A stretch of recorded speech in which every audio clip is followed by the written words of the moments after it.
بسم الله الرحمن الرحیم. زما عزیزانو، ما تاسو سره د منځونو د رکعاتونو متعلق ویډیوګانې شروع کړي دي. دا نن ویډیو به د ماښام منځ څو رکعاته دی د هغې تفصیل به زه تاسو سره په دې کې شریک کړم. نو د ټولو نه اول دا ویډیوګانې په خپله هم ګورئ، نور ملګرو سره هم شریکوئ، تاسو ته به الله تعالی پوره د هغې اجر او ثواب درکوي. نو د ماښام ټوټل 15 رکعاته منځ دی، 15 رکعاته منځ دی. په هغې کې 3 رکعاته فرض دي او 2 رکعاته سنت دي. ټوټل 15 رکعاته، 3 فرض او 2 سنت. دا 3 فرض دا به څنګه کې او 2 سنت. نو اول به 3 رکعاته فرض منځ کې، بیا به وروسته 2 رکعاته سنت کې. فرض او طریقه دا د محترمو ما تاسو ته ویلي چې په نیت کې به ووایي چې زه نیت مې وکړو زړه د خلاصه مثلا 3 رکعاته فرض منځ د ماښام کوم، نو په نیت کې صرف فرض یاد کړئ.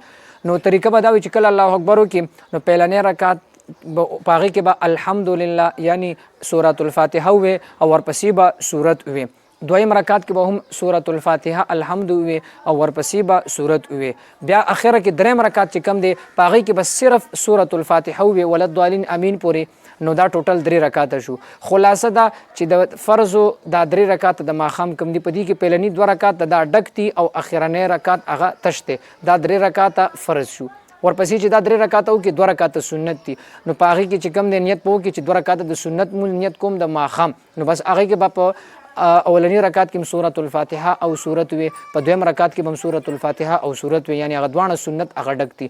نو د ماښام ټوټل 15 رکعاته مونځ شو، پهلني 3 فرض او 2 پکې سنت. نو دا 15 رکعاته د ماښام مونځ دی. نو که دې نه علاوه چاته پکې څه شک شوبه وي یا څوک پوهېږي نه، نو زموږ د وټسپ هغه نمبر تاسو سره په دې سکرین باندې به وي، نو تاسو په هغې باندې هم رابطه کولی شئ. دا ویډیوګانې مخکې شریکوئ ځکه ډېرو خلکو ته معلومات به وي یا به نه وي، نو هغه به دې نه زده کړه کوي.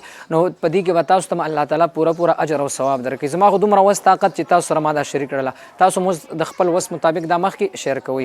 الله تعالی دې موږ او تاسو له په دین باندې د صحیح عمل کولو توفیق را نصیب کړي. واخر دعوانا ان الحمد لله رب العالمین.